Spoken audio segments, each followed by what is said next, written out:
নমস্কার, নিউজ 18 বাংলায় আপনাদের সাথে রয়েছে আমি প্রিয়াঙ্কা। টাইম ম্যাগাজিনের প্রভাবশালী তালিকা বেরিয়েছে, আর সেখানে জানেন কোনো ভারতীয় নাম নেই। তালিকায় কারা রয়েছেন?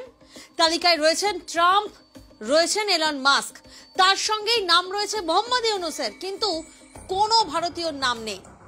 বিশ্ব নেতাদের লিস্টে প্রথমেই রয়েছেন ব্রিটেনের প্রধানমন্ত্রী কিয়ার স্টারমার। 100 জন প্রভাবশালী তালিকা প্রকাশ করেছে টাইম ম্যাগাজিন।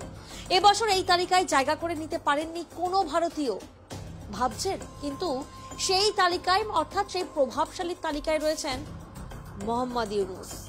প্রভাবশালীদের মধ্যে রয়েছেন বাংলাদেশের অন্তর্বর্তী সরকারের প্রধান উপদেষ্টা মোহাম্মদ ইউনূস, মার্কিন প্রেসিডেন্ট ডোনাল্ড ট্রাম্প ও টেসলা কর্তা এলন মাস্কের সঙ্গেই তালিকায় নাম লিখিয়েছেন মোহাম্মদ ইউনূস। অর্থাৎ 100 জন প্রভাবশালীদের নামের মধ্যে ডোনাল্ড ট্রাম্পের নাম রয়েছে, এলন মাস্কের নাম রয়েছে, মোহাম্মদ ইউনূসের নাম রয়েছে, কিন্তু কোনো ভারতীয় নাম নেই।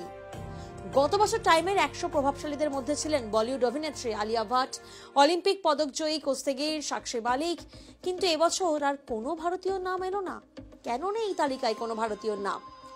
প্রত্যেকবারের মতো এবারেও লিডার, আইকন, টাইটানস এই 3 তালিকায় প্রভাবশালীদের নাম ঘোষণা করা হয়েছে। বিশ্ব নেতাদের লিস্টে প্রথমেই রয়েছেন ব্রিটেনের প্রধানমন্ত্রী কিয়ার স্টারমার। গত বছরের নির্বাচনে ঋষি সুনাকের কনজারভেটিভ পার্টিকে ধরাশায়ী করে জয়লাভ করে তাঁর দল লেবার পার্টি। রাজার দেশের কুর্সি দখল করেন স্টারমার, আর এরপরই রয়েছেন ডোনাল্ড ট্রাম্প। গত বছরের নভেম্বরে প্রেসিডেন্ট নির্বাচন জিতে দুরন্ত প্রত্যাবর্তন ঘটিয়েছেন তিনি। বোঝা গেল ব্যাপারটা।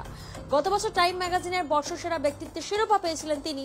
তাঁর সঙ্গে তালিকায় জায়গা করে নিয়েছেন ধনকুবের এলন মাস্ক। ট্রাম্পের সঙ্গে মাস্কের গভীর বন্ধুত্ব অনেক দিনের আমরা জানি। রিপাবলিকান নেতার নির্বাচনী প্রচারেও জনতার সামনে গলা ফাটাতে দেখা গিয়েছিল এক্সের মালিককে। ভোটে বিজয়ী হওয়ার পর পারিবারিক ছবিতেও দেখা গিয়েছিল এলন মাস্ককে। এখন ঠিক যেন ছায়া সঙ্গীর মতোই ট্রাম্পের সঙ্গে রয়েছেন তিনি। সরকারের অপব্যয় কমাতে ডিপার্টমেন্ট অফ গভর্নমেন্ট এফিসিয়েন্সি নামে একটি নতুন দপ্তর খুলেছেন ডোনাল্ড ট্রাম্প, যার মাথায় বসিয়েছেন টেসলা কর্তা এলন মাস্ককে। ট্রাম্প আর মাস্ক এই দুজনের তো নাম রয়েছে, তবে জানেন তাদের নামের পাশেই নাম রয়েছে মোহাম্মদ ইউনূসের। গত বছরের 5ই আগস্ট ছাত্র জনতার গণ অভ্যুত্থানে প্রধানমন্ত্রীর গদি হারান শেখ হাসিনা।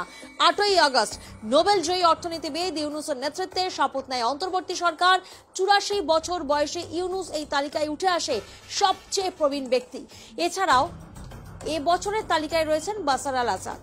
সেই আলোচনাতেও আসছে, কিন্তু তার আগে এই প্রশ্নটা উঠছে যে বাংলাদেশ থেকে একাধিকবার অভিযোগ আসছে, হিন্দুদের উপর অত্যাচারের অভিযোগ সামনে আসছে, দুর্নীতির অভিযোগ সামনে আসছে, একটা অস্থির পরিস্থিতি বারবার অভিযোগ সামনে আসছে, আর সেই বাংলাদেশ থেকেই 84 বছর বয়সী মোহাম্মদ ইউনূসের নাম রয়েছে প্রভাবশালী ব্যক্তি হিসাবে, কিন্তু কোনো ভারতীয় নাম নেই।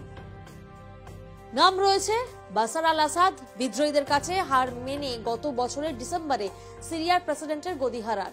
এই তালিকায় স্থান পেয়েছেন মেক্সিকোর প্রেসিডেন্ট ক্লডিয়া স্টেইনবাউম, মার্কিন বাণিজ্য সচিব হাওয়ার্ড লুটনিক, মার্কিন ভাইস প্রেসিডেন্ট জেডি ভ্যান্স, বিশ্ব স্বাস্থ্য সংস্থার প্রধান টেড্রোস আধানম গেব্রিয়েসুস, জার্মানির রক্ষণশীল নেতা ফ্রেডরিক মের্জ এবং দক্ষিণ কোরিয়ার নেতা লি জে মিয়ং। কিন্তু কোনো ভারতীয় নাম নেই।